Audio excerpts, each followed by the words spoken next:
Today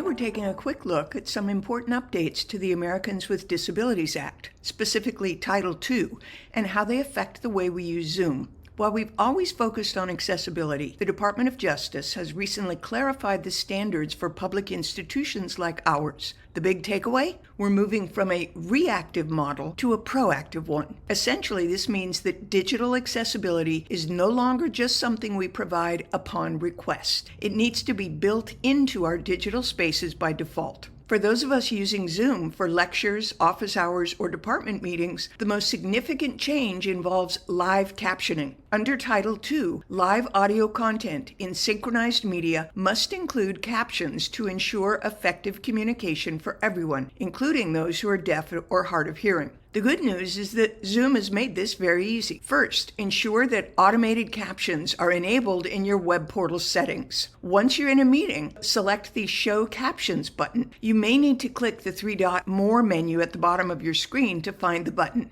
Then let students know captions are available. Make it a habit to turn on captions at the start of every Zoom session.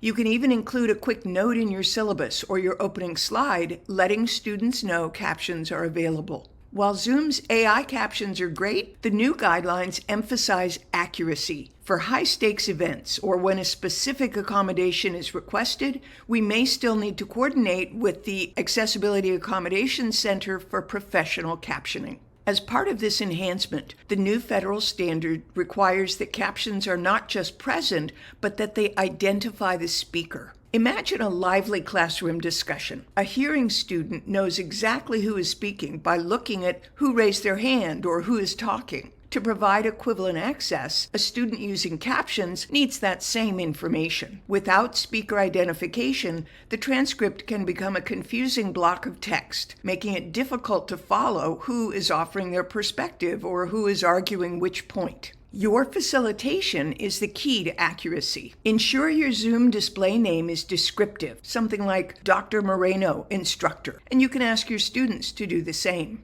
When a student asks a question, repeat it with their name before answering. Try this. Kai asks about a deadline, or excellent question from Alex about cellular division. In meetings or debates, state your name before speaking. For example, this is Professor Ahmad. I would like to add, and you can ask students to do the same. Compliance can sound like a chore, but this is really about universal design. Live captions don't just help students with hearing loss, they help students in noisy environments, ESL learners, or those who simply process information better by reading. When we make our Zoom rooms accessible, we make them better for everyone.